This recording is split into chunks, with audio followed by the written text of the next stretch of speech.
Assalamualaikum warahmatullahi wabarakatuh.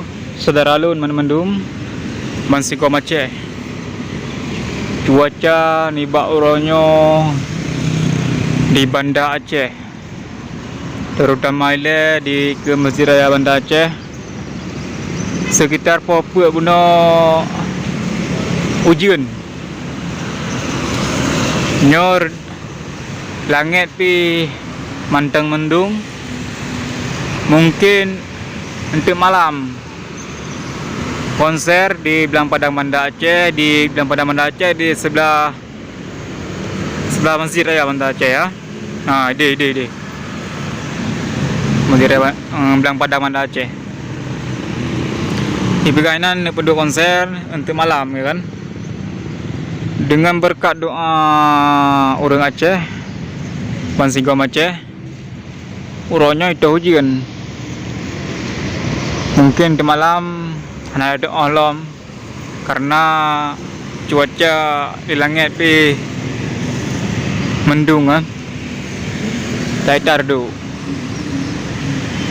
nyamban.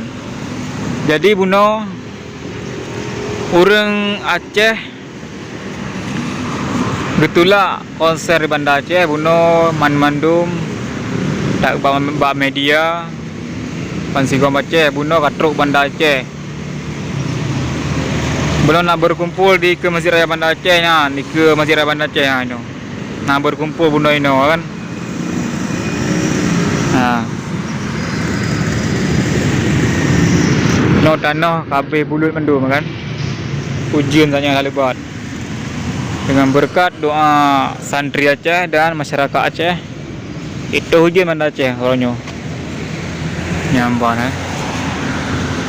Lon tengah berada di Masjid Raya Banda Aceh.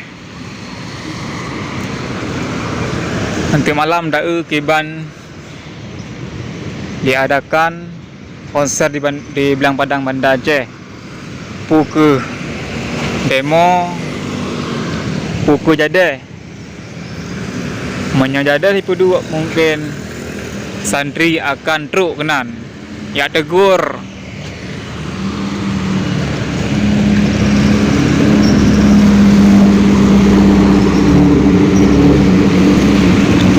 Nak kemantang untuk malam ta informasi lom di lapangan Belang Padang Banda Aceh.